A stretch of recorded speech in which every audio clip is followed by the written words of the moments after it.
Hello, welcome to The Cutting Room, the movie critique show from All the Right Movies. I'm John, and with me today are Matt. Hello. And Westy. Hello. This is part 2 of our episode on Star Wars Episode 1, The Phantom Menace, where we'll be talking about the writing, the cast, and the visuals. You can get the other parts here. Now, though, let's get on with the writing. George didn't just direct The Phantom Menace, he wrote the screenplay as well. His first screenplay writing credit since Return of the Jedi. But still got it though, I think, right? The writing on The Phantom Menace. How was it, Matt?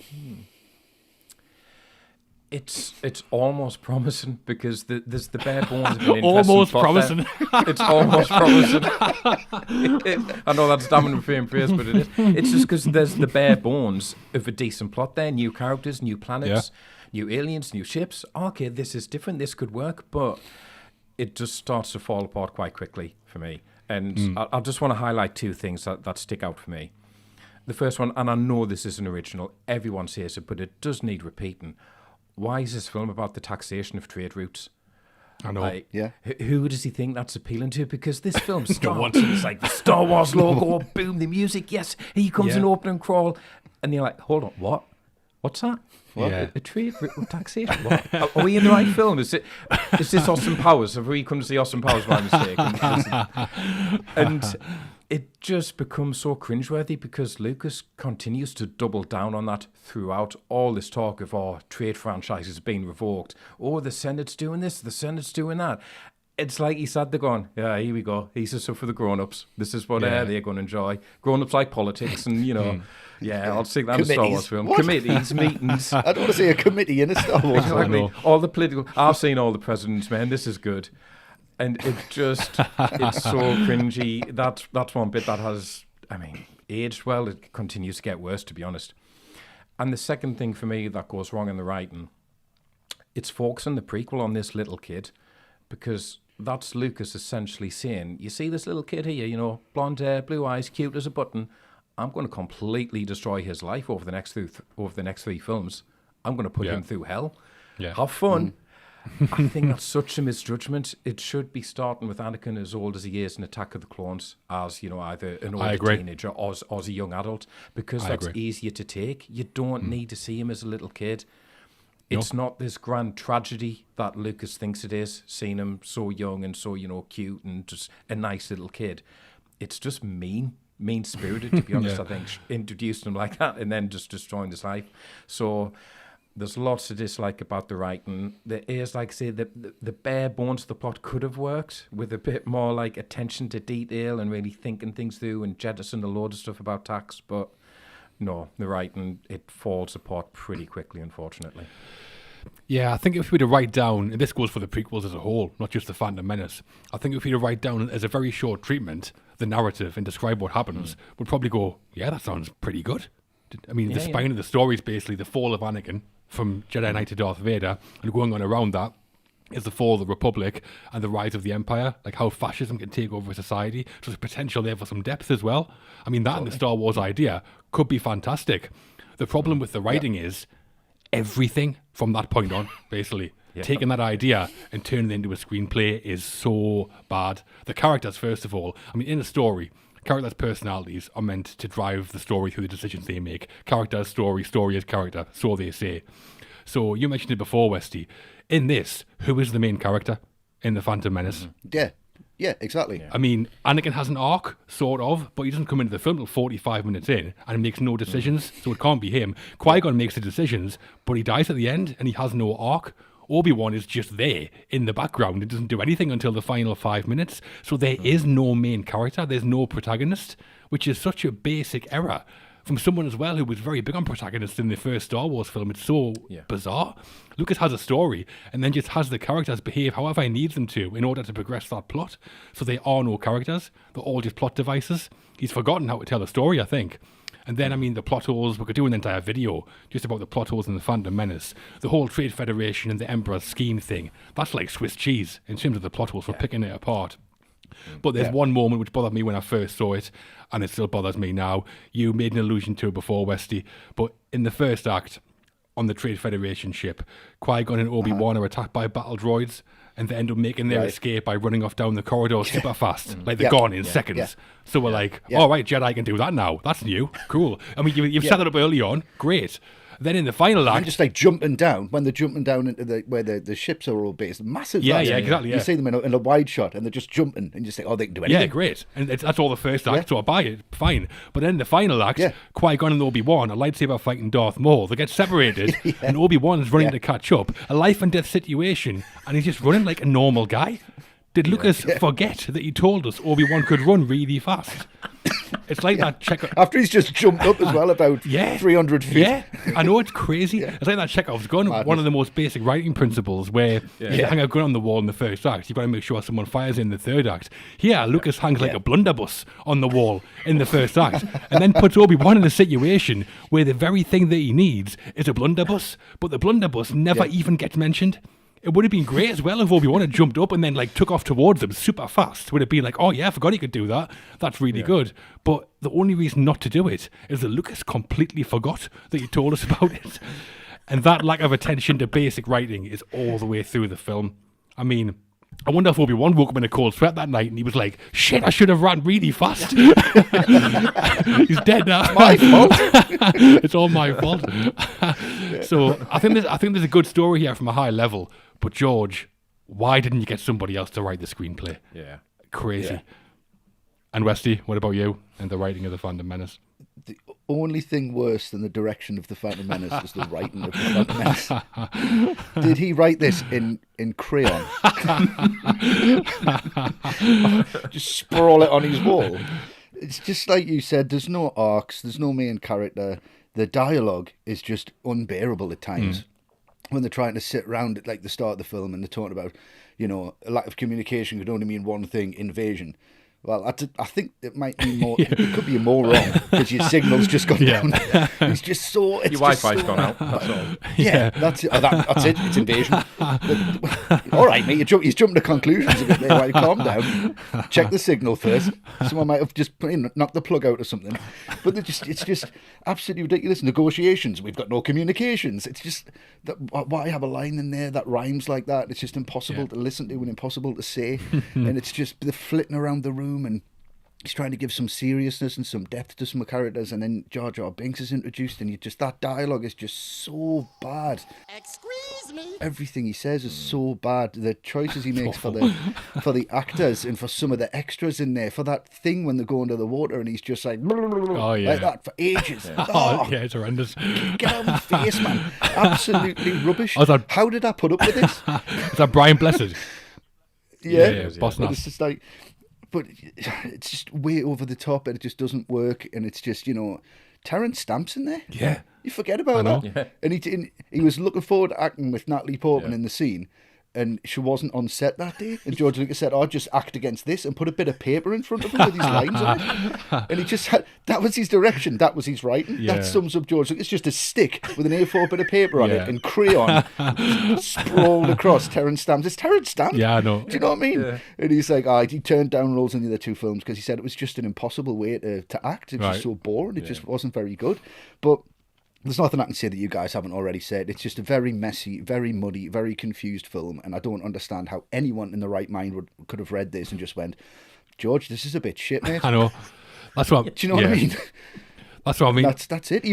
Even his kids could have said it. His wife could have said it. He's not even people who are scared of him could have just been like, mate, I don't think this is going to be very good. Like, you've got the whole history of Star Wars here. You've got Anakin's arc where he's a kid and then he becomes Darth Vader. Just stop a second and think about what you can do here. Yeah, I know. There's a wealth of novels and comics that exactly. have happened since Return of the Jedi that he can go to and he can look into and say, right, where are other people taking the universe? What are the fans interested in? What can I do? How can I tap into that?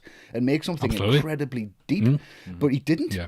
He just went, oh, there he is. There he's in a pod race. Oh, isn't that good? Yeah. He's got that's fine. Okay, great, cut. Yeah. It took 2 years to edit this fucking thing. I'm not surprised. God, I'm just getting more and more furious as I talk about it. Anger leads to hate, Westy. So hate leads to suffering. So you need to calm down. That's the point. That's why I've suffered for so long. I think that's the worst thing for me. It's the missed opportunity, like you said there. The opportunity here for a story was massive. You could have told a great story here, but yeah, it's just such a missed opportunity. It's just so childish. 20,000 Metachlorian count. No Jedi's got anything like that. What does that mean? I don't know. What about his father? There wasn't one. He just, a virgin birth. Oh, sound. Where's that from? Yeah. What's the matter with him? Yeah. Who's reading that going? That's fine. Yeah. The Bible. Yeah, just use that. Yeah. It's a whole parallel to Jesus. What? Yeah. What was Jesus' Metachlorian count?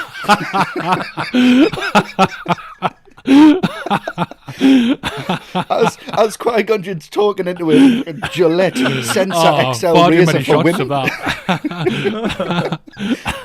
A razor for the bath. Oh, that's what's the budget? I don't know. It's a fair few 100 million. Get some Gillette razors in there for the communicator. Fucking hell, man. I don't know. And then shoot a close-up of it. Yeah.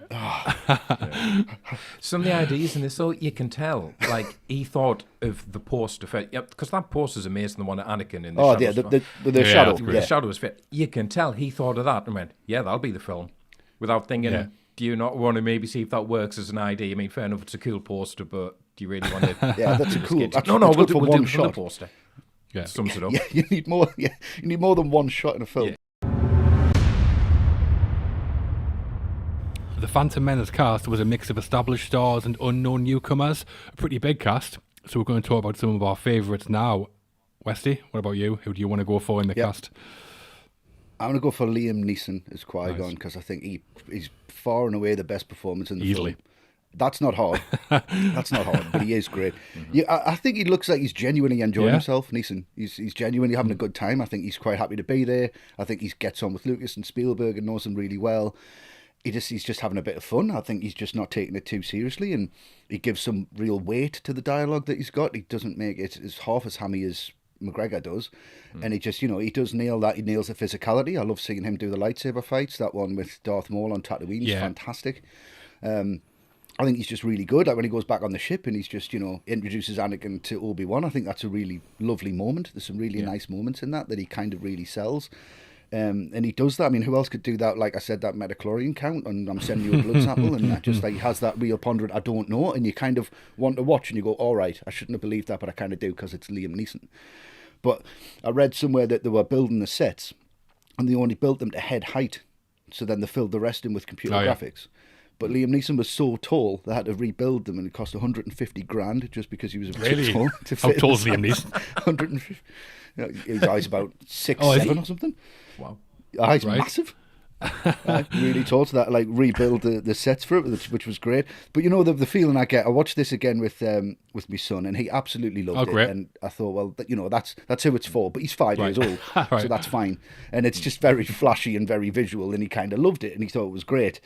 And I think Neeson looks great in it, and he really liked him. And he said that was his favourite character. The green lightsaber one was his favourite character. And I was like, well, that's obvious. But it feels to me like, when you were at school and you had a game of football, and the PE teacher joined in. And he was just having fun, and he was just pissing around and knocking goals in left, right and centre, and everyone else was chasing him because they were crap.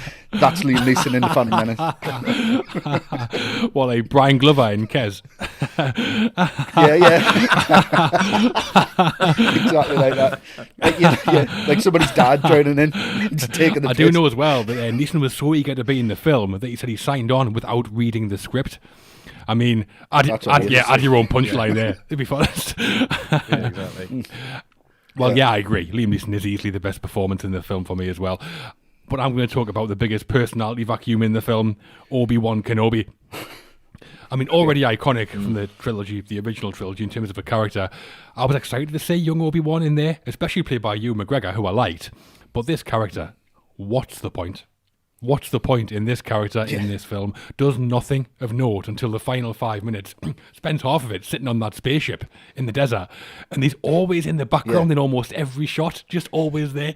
Loads of scenes where he's like a set dressing. I mean, you talked about Qui-Gon there, Westy. And in terms of this film, Qui-Gon and Obi-Wan should have been one character for me, called Obi-Wan Kenobi. He finds Anakin, he takes in the Jedi Council. Instead, just sitting on a spaceship. If anyone should have been the main character, maybe it should have been Obi-Wan in this film. But then, no, just sitting on a spaceship and then wait until the final 5 minutes. I think Yeah, I think that was the original draft, and then he brought in the character Qui-Gon Jinn later. It was supposed to be Really? just Obi-Wan. Right. That was the original draft was how it was. It went through a fair few rewrites, but yeah, you're right. When he's fighting Darth Maul in the desert, and they come in, they're like, Qui-Gon's in trouble, and all he does is like, oh, Yeah, take off. I know. Go on, help, go on, help. Exactly, aye. Oh, I don't fancy this much. He looks pretty good. Yeah, just take off. Did you know that when he got the part, though, he'd been partying with Noel Of course I did. Of course I knew night. that. Yeah. And then the day after, they had a lightsaber fight in his back Yeah. garden because they got a couple of toy lightsabers. That'd be brilliant. But yeah, pointless studying any Alec Guinness films before this to get his dialect right and his walk right. Too much. But he didn't. Too much. Method for the Phantom Menace. And Matt, what about you in the cast? Well, I'm going to talk about Jake Lloyd, Right. but I'm not going to sit here as a 42-year-old man and go piloting on a 10-year-old. Please don't. It's not going to do that. And no, I'm not. I And think he's good in it, mate. I think he's good in it. If that's what people want from this, I'm sorry, I'm not going to go there because, Jake Lloyd got enough harassment and bullying because of this film. He got it from school, he got it from the press. And by all accounts, even now, he doesn't have the happiest of personal life. So, it's not going to be a big rant for me about him because I think there's a lot of people need to have a bit of a long, hard look at themselves in their treatment of Jake Lloyd just because of this film. Yeah, I think agree. a lot of entitled people just taking it out on him because it wasn't what they wanted. So, Pathetic. is the performance, is it what the film needs?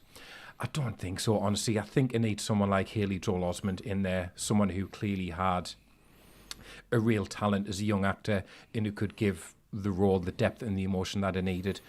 I don't think that's Jake Lloyd. I've seen worse child performances. I'll say that for him. I don't think he's as bad as people make out. There's much Especially with worse this child dialogue, performances. there's things he's got to say and do. Yeah. I mean, Well, come on. exactly. Yeah. Well, that's the thing, isn't it? None of this is his fault. I mean, he's 10 years old. Who wouldn't want to be in a Star Wars film at 10 years old? Exactly. And I think if anyone needs criticising here, it's Lucas again, because it's his choice to take the most iconic villain in cinema history and put it all on the shoulders of a 10-year-old kid. Yeah. Like I said in the writing, I think that's just a plain story misjudgment. And it was his choice to cast Lloyd. And the thing about Lucas, he's renowned as being one of the worst directors of actors Hollywood has ever known. Everyone complains about the direction he gives actors. He can't do it. So why on earth does he want to make this little kid one of the central figures of this film? And there's this really interesting behind-the-scenes clip, I don't know if you've seen, where he's at home and he's first met Qui-Gon. And Jake Lloyd's just messing around because he doesn't know what to do and he's getting fretful and annoyed. And Liam Neeson is sitting there with him and you can tell Liam Neeson's getting really annoyed because his kid's acting up. And I just think that's where the director needs to step in. Right. To tell this kid what to do. This is what you need to do. Stop annoying the adult actors, which is what is happening with Liam Neeson. But Lucas doesn't do that. He just puts the whole film on his shoulders and thinks he can take it. So when it comes to Jake Lloyd, I wish him nothing but the best. I hope he finds peace and happiness in his life and he gets to a better place because none of this is his fault for me. It's not. I mean, people say Anakin's annoying and this and that. I don't really find him annoying that much. The problem for me is that I just don't buy at all that this kid grows up to be Darth Vader, to be honest, because there's no signs. He's like a happy little boy, even though he's a slave. So it's all at odds with each other. Yeah. And you're right, Lucas does have a reputation for not being good with direction and directing actors. He got away with that on Star Wars, I think, but it catches up with him here. Yeah. And no more so than I think with Jake Lloyd. I think it is. He's got some terrible lines, and the way he's been clearly told to say those lines is the problem. Like, are you an angel?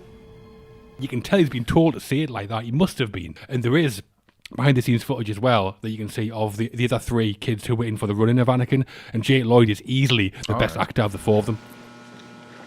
Are you an angel? What? An angel. I've heard the deep space pilots talk about them. To be honest. So I think a lot of it probably does sit with Lucas rather than Jake Lloyd, and blaming him for it is just ridiculous. He was doing what he was told. Yeah. Yeah, exactly. I mean, Darth Vader is one of the baddest villains in cinema history. Like, he's terrifying, and then to make that kid that persona, it's like putting a 10-year-old kid in a film and going, "Oh, that's Hannibal Lecter." You're gonna be like, "Oh, right, I don't like him." Then. It's just a negative connotation straight away. And you're right, making him so sickly sweet and sherbety, and then saying bye to his mom and "I will come back for you" and "Don't look back." That scene's amazing. When she's just like, just don't look back. Don't look back. It's genuinely like, wow, that's fantastic, and he's great in that scene.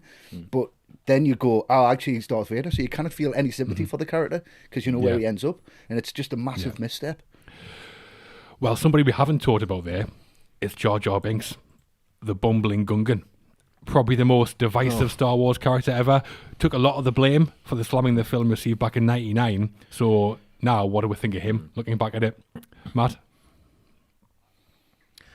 Well, I think Simon Pegg put it perfectly in space, didn't he? Jar Jar Binks makes the Ewoks look like fucking Shaft. And that is still so true. Again, let's not criticise the actor Ahmed Best again, somebody who got a lot of crap after this film and probably did regret taking the role. Not his fault, but because Jar Jar, he's just the perfect summation of everything that's wrong with this film. He looks wrong, he sounds wrong, he acts wrong. And in a film that is full of misjudgments, his character is the worst because, like I say, it's fine for Lucas to want to aim this film at a younger audience, but Jar Jar is like Teletubbies level of childishness. And I can still vividly remember just that feeling of being aghast watching him like, really? Is this really happening? Is this what this character is? Am I going to spend the whole film with this character? Oh my God, what's going on? Am I losing my mind? Like, of all the decisions, how did this one get through every stage? I don't understand. But what's really fascinating, though, I think it's the only time you'll ever see George Lucas realise he's made a terrible mistake, because it's really striking how much screen time he has here and then how drastically little he has in Attack of the Clones. And then, I mean, I've not seen it for a while, but I think Revenge of the Sith, you literally see him in one scene with the funeral at the end. I don't think he has a line of dialogue. So even Lucas realised, I made a mistake there, didn't I? With this Jar Jar, like, he's not funny. Because he's the thing about George Lucas, of all the things he can't do comic relief. Not at all. Like, Lucas's idea with funny is a whoopee cushion. He can't write jokes. He can't write witty dialogue. He can't write clever slapstick. Jar Jar is just a whoopee cushion as a character, and that's Lucas's idea of comedy. Yeah. I mean, Jar Jar, iconic for all the wrong reasons. And again, you're right, the problem certainly isn't Ahmed Best who plays him. In terms of delivering what Lucas wants, I think he's probably very good. Jar Jar is just a bad idea. Or rather, the execution is really bad. He's meant to be funny, and he's not. Also, the first time I watched this film, I had no idea what Jar Jar was saying. No idea. Misa and Wisa and Yusa, with no explanation of it. I didn't know what was going on. And then his whole story with the Gungans at the end, the comedy battle scene, that just ruins the final act for me. And Westy, what about you? Yeah, I mean, I've just got nothing else to add. I just think he's an absolutely dreadful character. He shouldn't be there, and I wish he wasn't there, and I wish it didn't exist. But I did see on the Empire podcast that imagine hearing Frank Oz do the Yoda voice for the first time. And Kirshner being like, that sounds really good. Yeah. Now imagine this Binks voice for the first time. Imagine having to animate this fucking thing. Crazy. Imagine being there, listening to this line after line after line and animating it for 2 years and then going, actually, no, at some point, people didn't just go, you know, we've done one scene with him, George, and it just, honestly, mate, this is going to be absolute dog shit. No. Keep going. He's in loads more. You've got your work cut out. There's more of this. Like, yeah. He doesn't die. What are you going to do with the character? What's his arc? Well, he starts off as a bumbling moron, stays as a bumbling moron, gets more and more progressively annoying. Then we'll put him in charge of all the Gungans and turn him into fucking William Wallace. What on earth is going on? Standing there, just wait, settle, he's commanding the full army. Who's listening to this fucking guy? Why put him in charge? When did that happen? Oh, he'll do. He's spinning that ball around and he smacks him in the face. It's just like, you can't even just do that bit seriously. You know, when them battle droids come out, I thought that is really cool. But it's cool when they come out and they're all like hunched up and then they release them from that kind of thing. And it's like, and then they start walking towards and like, my son was watching, he was like, wow. And then I was like, well, you know, them big domes, they're completely pointless because they'll just walk straight through them. And then Jar Jar's in charge, people's falling off stuff and bumbling around. It's just absolutely such a misstep. It's just like, it's like he must have been... Lucas must have been like Life on the Road, you know what I mean? David Brent in the band, just like writing the songs and everyone's like, yeah, that works, fantastic. Yeah, how much you paying is fine. So, general consensus on the cast then, not great, but it's not their fault. No, it's not my fault. No.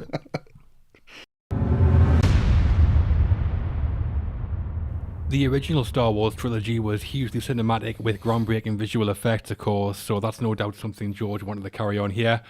The DP was David Tattersall, and the visual effects were provided by ILM, obviously. So how did the Phantom Menace look, Westy? I mean, I don't... George Lucas is quoted as saying some of this was shot 35mm and some of this was shot digital. And I dare anyone to find out which of the shots were shot digital in there. But no one cares. No one cares. Who cares? You know, Tattersall has got a lot to do, to be fair. He's got to make this. He's got 3 Star Wars films to reference. And if you look at Empire, is it got that kind of tone? You look at Return of the Jedi, is it more like that? Or you look at the original gritty Star Wars, is it more like this? And it's like none of them. It's got a look all of its own, which could have been a good thing, but I honestly don't think it is. To me, it's just too colourful. It hasn't got any of that Star Wars grit or texture that we've seen before. Even Return of the Jedi's got some of that. I know it's based before that, so it's more of a, you know, a cleaner kind of galaxy, as it were. It's not as run down, you know. The Senate's still there and the Empire haven't risen yet and all that kind of thing. But still, I mean, Tatooine's Tatooine. It still doesn't look the same. Doesn't have the same kind of vibe. It's just overlit. The camera moves are just so confused. But again, it's Tattersall just being like, yeah, okay, George, you want it to go left to right and then right to left, and it's not gonna match. But I'll do it. Oh, fine, yeah, okay. There's some great shots in the film. There's some that I really, really enjoyed, but they're all in the trailer, so just watch that. And that's pretty much it. Every other thing, I mean, it's just, if you watch it from a cinematography point of view, it just, to me, it looks too digital. It looks too clean, and it actually just looks really colourful and almost laminated. And that type of look to a film is something I just really can't get away with. I need shadows and I need texture and I need sophisticated, well, not sophisticated camera moves, but at least thought about, you know, why it's moving. There's just a lot here. And you know, when Qui-Gon gets stabbed by Darth Maul, why is it such a high angle, like a security camera? What's the matter with that? Yeah, it is. Yeah, it is. Yeah. There's a million ways you could shoot that death. And he's like, oh, well, let's just put the audience right out the way as if they're observing something that they've got absolutely nothing to do with. And it's choices like that just really wind me up. Well, that happens to me with the first lightsaber fight on Tatooine when he jumps on the ship. It's shot at such a distance that I don't feel part of it. I feel like I haven't seen a lightsaber fight with that first one. It's weird. The first one, if you watch, there's the wide shot that tracks them, and then all the dust's kicking up, and that looks brilliant, and they've got them both framed, and that's great. And then it goes so close after that, you don't see anything really. It's just you just see robes and, you know, and sabers coming around and that type of thing. But I mean, it's some shots you're like, yeah, that's good, but it's just, you know, it's just cinema by numbers. You know, if you've got enough money, you can make anything look like this. I think it's fairly straightforward, and I think a lot of it was just to do with the CGI. I think the actual, you know, the physical kind of work, in camera kind of work, was secondary to this scope that Lucas wanted to create, and to me it just looks like, you know, cutscenes of a computer game most of the time. There are some great shots, I think. There's 2 of Darth Maul that always stand out to me. The one towards the end, maybe the most famous shot in the film, where the door opens and he's standing there. I think that's a great shot. Yeah. And earlier... In the trailer, yeah. And earlier, that fight with Qui-Gon on Tatooine, that low-angle shot behind him when he watches the ship fly away, I think that's a really good shot. Oh, he just, puts his lightsaber in. That's also in the trailer. Told you, all the good ones are in the trailer. It's the best 2 minute film I've ever seen this. And Matt, what about you and the visuals? Well, I think if we talk about ILM, I think for once it's something I feel we can be really positive about, because I think what ILM did here is pretty groundbreaking, and I think that should be acknowledged. The amount of CGI creations, whole worlds, vast armies, fleets of ships, all that's really impressive. It still looks good. Still looks good. The scale works, but I think that's the main thing that they were concentrating on, and you can see that. Even like dialogue, story, characters is all secondary to this, and this is the bit that shines really, Yeah, it is, because that's the bit that still holds up the best. And I think if you don't have the Phantom Menace, to be honest, you don't have the Battle of Helm's Deep and Lord of the Rings. Nope. You don't have the Any final Marvel battle film. in Avengers Endgame. Yeah, exactly. Yeah, any Marvel film. I mean, I can't believe I'm going to see this, but if you don't have Jar Jar, you don't have Gollum. Really, I think, you know, this did pave the way. It came first. That's a push. Do you think I'm pushing it too far? I think you're pushing it too far. You're trying to find praise where it's not welcome. Right. Fair enough. Maybe not then. But I think I can only push that praise so far, though, because precisely because this was the first, in a lot of ways it hasn't aged too well. And looking at it now, there's a lot of it feels very weightless. Everything is very thin, everything's very synthetic. So, for example, when you have ships crashing to the ground onto Naboo and the droid armies come marching out, it does look good, but there's no real sense of like the earth shaking underneath your feet because all these ships are crashing down and the army's that big. Yeah. When things explode, there's no real sense of like heft or movement. The spaceships don't really have any sense of speed whatsoever. So, and this might be just nostalgia speaking, but I do think the original trilogy effects have aged better than these in a funny kind of way. Yeah. So, like I say, I think we should give ILM credit because it was groundbreaking and on a scale we'd never seen before, and a lot of films that have come after it, you know, owe a big debt to it. But I think possibly because it was the first, I think it was just too much too soon. Yeah, I mean, as always, ILM deliver outstanding, groundbreaking effects. I think what works well here in The Phantom Menace is that there's more of a blend of practical effects and CGI than in the other two prequels. In those two, George went completely crazy, and there's way too much CGI in there for me.